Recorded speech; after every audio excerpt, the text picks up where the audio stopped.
Hello students, welcome to the steno tutorial. गति 100 शब्द प्रति मिनट। वीडियो को लाइक और चैनल को सब्सक्राइब जरूर करें।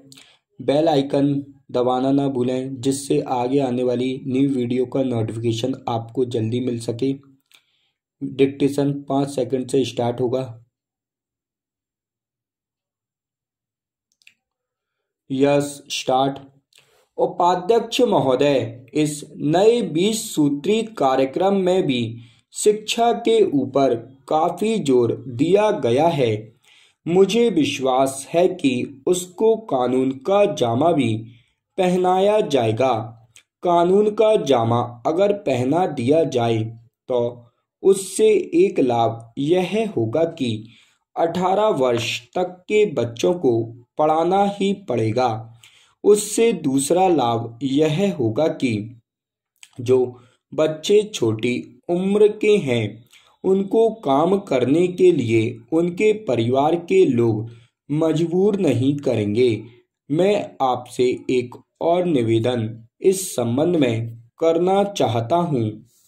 मेरा यह विश्वास है कि माननीय संसद सदस्य जब इसमें हिस्सा लेंगे तो जरूर उस पर प्रकाश डालेंगे।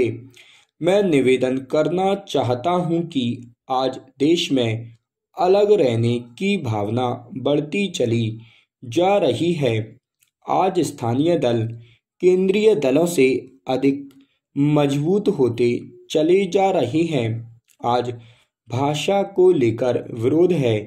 भाषा कभी भी विरोध का विषय नहीं होनी चाहिए। भाषा के विषय में तो मेरा यह विचार है कि जितनी आसानी से बच्चा अपनी मातृभाषा में शिक्षा को ग्रहण कर सकता है, उतना विदेशी भाषा में नहीं। विदेशी भाषा चाहे कितनी लचीली क्यों ना हो, चाहे कितनी विकसित क्यों ना हो, उससे बच्चे का विकास नहीं हो सकता। बच्चे की बुद्धि का विकास जितना उसकी मातृभाषा में किया जा सकता है, उतना विदेशी भाषाओं के आधार पर नहीं किया जा सकता है। मेरी यह भी प्रार्थना है कि इस देश में विदेशी भाषाओं को प्रोत्साहन मिले। महात्मा गांधी जी ने यह कहा था कि मैं नहीं चाहूँगा कि मेरा देश एक कोठी बनकर रह जाए।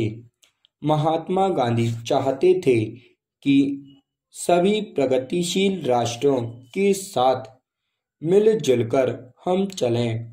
मैं इस विचार का समर्थक हूँ। मैं किसी भाषा का विरोधी नहीं हूँ, लेकिन मातृभाषा में जितनी तेजी के साथ, जितनी मजबूती के साथ बच्चे की बुद्धि का विकास हो सकता है, उतना अंग्रेजी से नहीं हो सकता। तमिल भाषा के बच्चे की बुद्धि हिंदी या अंग्रेजी से नहीं बढ़ सकती। इसी तरह से मराठी और बांग्ला भाषा का है। इन तमाम भाषाओं में ऊंची से ऊंची शिक्षा बच्चे को मिल सके, इस तरह की व्यवस्था भी आज हमें करनी होगी।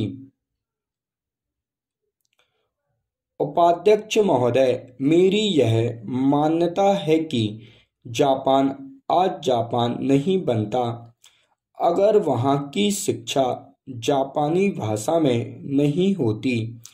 इसी प्रकार जर्मनी आज जर्मनी नहीं बनता अगर वहाँ की शिक्षा जर्मन भाषा में नहीं होती। मेरा यह विश्वास है कि रूस आज रूस नहीं बनता अगर वहाँ रूसी भाषा में शिक्षा नहीं होती।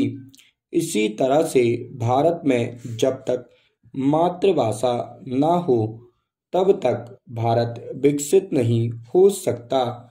उसके बच्चों की बुद्धि का विकास करके उसको आगे नहीं खड़ा किया जा सकता जब तक कि यहाँ के बच्चों की शिक्षा उनकी मातृभाषा के जरिए न हो।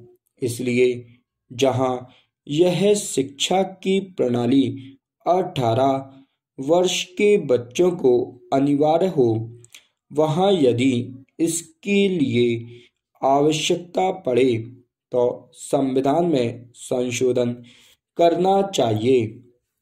स्टॉप।